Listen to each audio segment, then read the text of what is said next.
அனைவருக்கும் வணக்கம். காலையில் ப்ரீ மார்க்கெட் அனலைஸில் கொடுத்துருந்த லெவல் என்ன ஒர்க் ஆயிருக்கா இல்லைங்கிறது இந்த போஸ்ட் மார்க்கெட் ரிப்போர்ட்டில் பார்க்கலாம். நம்ம மேக்ஸ் சார்ந்து மட்டுமே அணுகிறோம். மேக்ஸ் தான் நமக்கு எங்கே மார்க்கெட் என்ன போனாலும் மேக்ஸ் படி தான். நம்ம ஒரு ஓப்பன் இன்ட்ரெஸ்ட் ப்ரைஸ் ஆக்ஷன் எதுவுமே பார்க்குறது கிடையாது, நியூஸ் எதுவுமே கேட்குறதும் கிடையாது. மேக்ஸ் அண்ட் ரூல் மார்க்கெட்டுங்கிறது மேக்ஸ் சார்ந்து மட்டும்தாங்க இயங்கும். அதை சார்ந்து உங்கள் பகுதியில் யார் தெரிஞ்சவங்க சொல்லி கொடுத்தாலும் போய் கற்றுக்கோங்க, கற்றுக்கிட்டு ட்ரேட் பண்ணுங்கள். நம்மளுடைய கிளாஸு வருகிற 12ஆம் தேதி துவங்குது. அதுக்கான டீட்டெயில் டாப்பிக்கு எங்கிட்ட கேட்டவங்களுக்கு எல்லாம் கொடுத்துட்டேன். யாருக்காவது பேமெண்ட் லிங்க் கேட்டவங்களுக்கு வரலனாக்கல பேமெண்ட் லிங்க் எனக்கு மெசேஜ் பண்ணுங்கள், நான் பேமெண்ட் லிங்க் அனுப்பிவிடுறேன். பே பண்ணிட்டு அந்த ஸ்க்ரீன்ஷாட்டோட உங்களுடைய நேம், டிஸ்ட்ரிக்ட் நேம், உங்கள் இமெயில் ஐடி எனக்கு சென்ட் பண்ணுங்கள். கிளாஸ் வந்து ஆன்லைனில் தான் நடக்கும், கூகுள் மீட் வழியில் நடக்கும். கூகுள் மீட் லிங்க் நான் நீங்கள் கொடுத்த மெயில் ஐடிக்கு இன்றைக்கி என்ன வெனஸ்டே, நாளையிலேருந்து உங்களுக்கு ரிசீவ் ஆகிற மாதிரி பிளான் பண்ணிடுறேன்.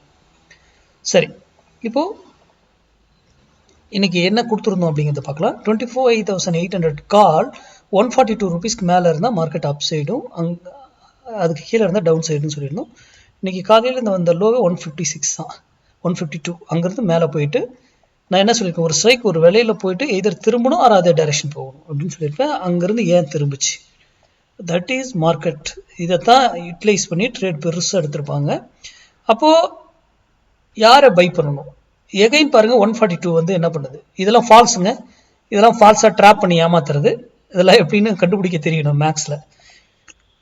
இந்த என்ட்ரியில் நம்ம வந்து எக்ஸிக்யூட் பண்ணியிருந்தாலும் என்ன செய்யணும் அப்படிங்கிறது முன்னாடியே நமக்கு ப்ரிப்பரேஷன் தெரியும். ஓகேங்களா? அப்போது எங்கே போனாலும் 142 வரும்போது நீங்கள் உங்கள் இதை எடுத்தீங்கன்னா உங்களுக்கான ரிட்டர்ன் பெருசாக இருக்கும் அப்படின்னு நான் சொல்லியிருப்பேன். அது காலையில் ஓப்பனிங்லேயே போயிடுச்சு பெரிய ரிட்டர்ன். அங்கேருந்து இறங்கும்போது இந்த ட்ரேடை தான் நம்ம ஸ்டூடெண்ட்ஸ் எல்லாருமே எடுத்திருப்பாங்க, பெட்டர் ட்ரேடு. ஓகேங்களா? அப்போது ஏன் முன்னாடியே நம்ம ப்ரிடிக்ட் பண்ணுறோம்?